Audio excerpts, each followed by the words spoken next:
for whoever wants to take it, just your excitement to get to back in the NCAA tournament and let's take on Creighton. Do I speak into the mic or did I just speak normally? Okay.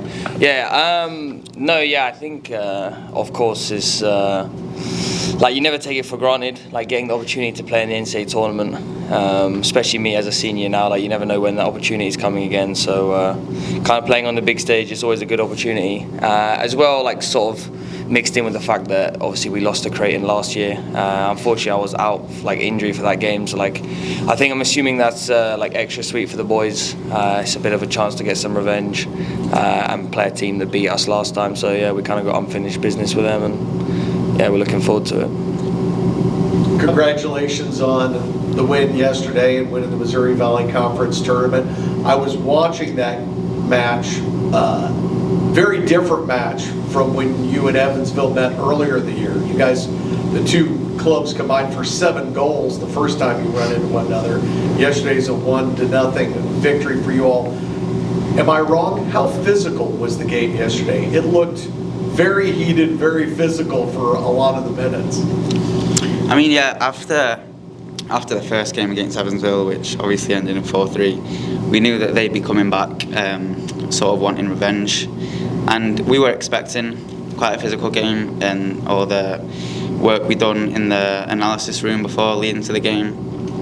We knew certain players would like to target certain players, and that's what happened in the first half, as you saw, with a little outbreak. But, you know, I think that's where games are won and lost, really. And I'm glad that we maintained our heads and, you know, ignored all the stupid stuff. You guys, how disappointing not to have a home game? Yeah. I don't know. You never like to get your hopes up too much. Like when going into like the committee's decisions and stuff, just sort of play what you get given. But deep down, if we're honest, probably we would have hoped for a home game. We thought we were potentially in a position to get a home game.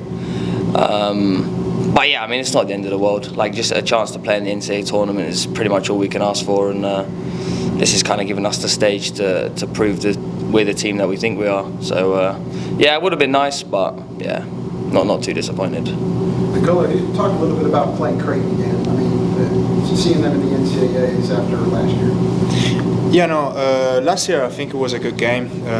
Probably like we had probably more chances that they had. They just managed to score a goal. Then that 1-0 lead, we couldn't come back from that. But we're just gonna regroup, get again together, scout them again, and then go win the game on Thursday. Does it help that you're kind of familiar with them? You played at this level before as opposed to somebody else? We played against them before, but as you can see from the previous question, we played against Evansville in the regular season. In the tournament was a completely different game. So a bit different from what they did last year, but that doesn't really matter. Lewis, can you talk about the defensive play this year? You guys have 12 shutouts. What's the key to making a good defense? I think we put a big emphasis on it this year that whoever's playing back there will just do their jobs properly. We do a lot of work defensively as back fours on the training pitch to make sure that we're keeping clean sheets in games. And Den said to me yesterday about like we wanted something as a team to beat previous years, and to beat the clean sheet record is pretty impressive for us. So just going into it, we're pretty proud of that one. How good is Harry in the goal? Harry, yeah, he's really good. He's improved a lot since I've seen him last year. He keeps getting better. He talks us through the games, and he comes up with big saves in big games. So yeah. What's different about Michael Siebold, head coach team, than just kind of a John Leamy? Just how you guys have been able to maintain this level of kind of excellence this program expects in the first year of a head coach? I'd say nothing. I mean, nothing's too different, to be honest. Like we have set ways of playing. We have certain like core values as a team, certain strategies, certain things that kind of stay and maintain no matter who's the coach or no matter who's playing.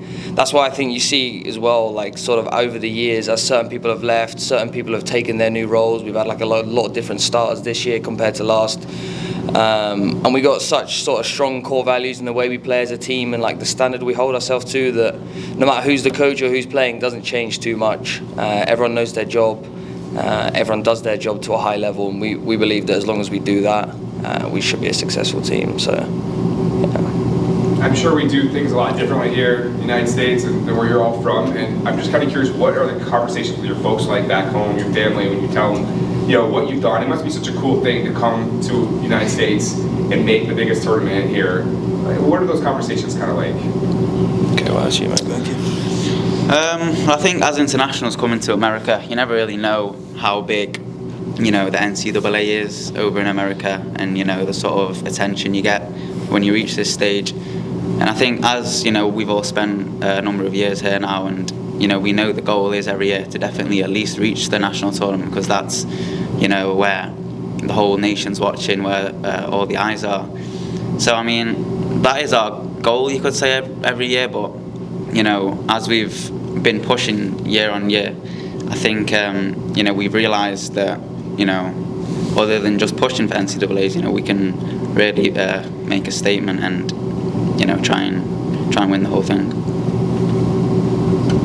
Louis, do kids where you're from start playing soccer like the same age as people over here play basketball? Is that how big it is back there? Yeah, I mean, I would say I started kicking a ball when I was like 3 or 4 years old, and then haven't stopped since. So back home, it's the biggest sport by far, and as soon as you can walk, your parents put a ball at your feet, and if you like it, you carry on kicking it until you get to this age, and hopefully it carries on for many more years. Have you seen it grow since you've been over here? Seen it grow in America much? Yeah, massively. A lot more like American kids coming up to me, like interested, talking about it. The Premier League over here is massive now. I see it like on NBC everywhere. So I think the sport over here is growing. The World Cup this year will probably help with that as well. So yeah.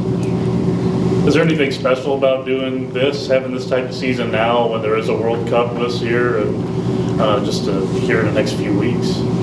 Doesn't really bug me because we're not in it, so. No, I didn't know if it was something that puts a microscope on.